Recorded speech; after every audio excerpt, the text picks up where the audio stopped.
Hello, my name is Payman. Today is Saturday, May 29, 2021. I will be speaking the English language first, then I will be switching to the Persian language.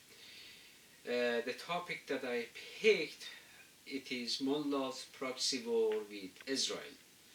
The mullahs in Iran came to power after the democratic US President Jimmy Carter orchestrated to topple the Pahlavi dynasty with the British Broadcasting Corporation's help, which gave Khomeini a platform to foment unrest in Iran.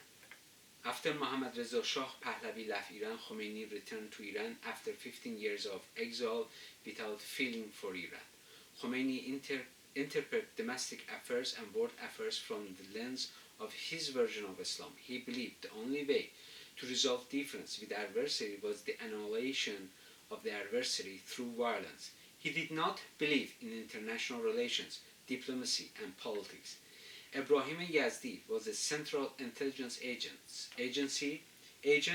who returned to Iran after Mohammad Reza Shah Pahlavi left Iran to help Khomeini build his theocratic regime. He worked as the first foreign minister of the Islamic Republic of Iran. On August 7, 1979, Ebrahim Yazdi advised Khomeini, which Muslims worldwide united in solidarity against Israel and support of the Palestinians. Khomeini declared the liberation of Jerusalem a religious duty to all Muslims. That day he stated, "I invited Muslims worldwide to consecrate the last Friday of the holy month of Ramadan as Al-Quds Day and proclaim the international solidarity of Muslims in support of the legitimate rights of the Muslim people of Palestine. I have been notifying the Muslims of the danger posed by the usurper Israel, which today has intensified its savage attacks against the Palestine brothers and sisters. In the south of Lebanon in particular, it is particularly bombing Palestinian homes in the hope of crushing the Palestinian struggle. I ask all countries worldwide to become one force to sever the hand of this usurper and his supporters. I call on all the Muslims of the world to recognize Al-Quds Day, the last Friday in the holy month of Ramadan. It is a determining period and can also be a detriment of the Palestinian people's faith.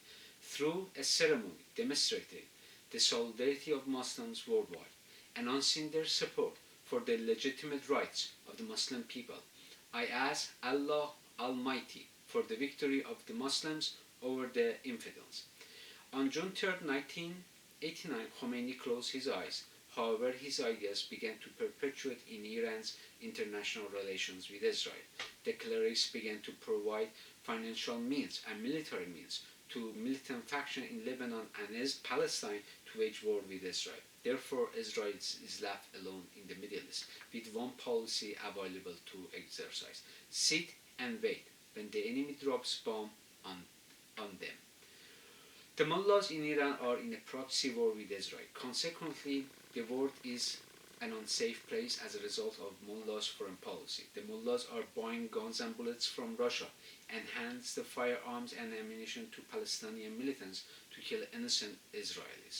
The world can no longer accept war policy. The world needs peace, and peace has the final word. The Middle East will only be in a state of peace when the Islamic Republic of Iran comes. So, I will be speaking the Persian language.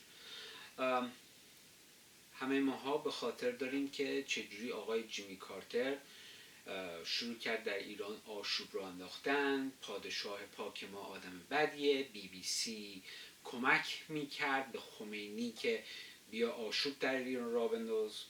همین کار رو کردن. بالاخره آقای ابراهیم یزدی اومد ایران که مأمور CIA بود.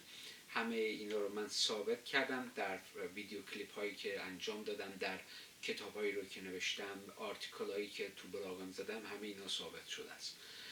مأمور CIA بود.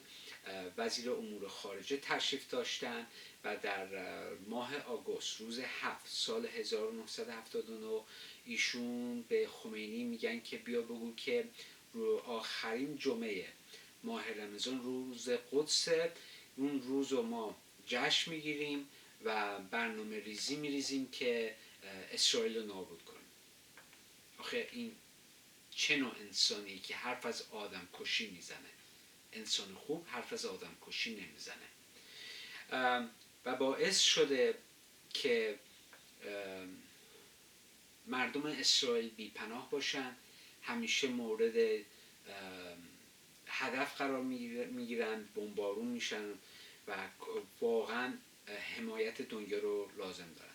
و نگاه کنید این یه پراکسی وار هستش، طوری که روسیه سلاحاشو به ملاها میفروشه، ملاها میان اینا رو به اون ارگانهای تروریستی که در منطقه دارن بهشون میدن و اینا میان میریزن رو سر مردم بدبخت اسرائیلی. خب اسرائیل چیکار کنه؟ بهشون اونجا نگاه کنه؟ نمیشه که.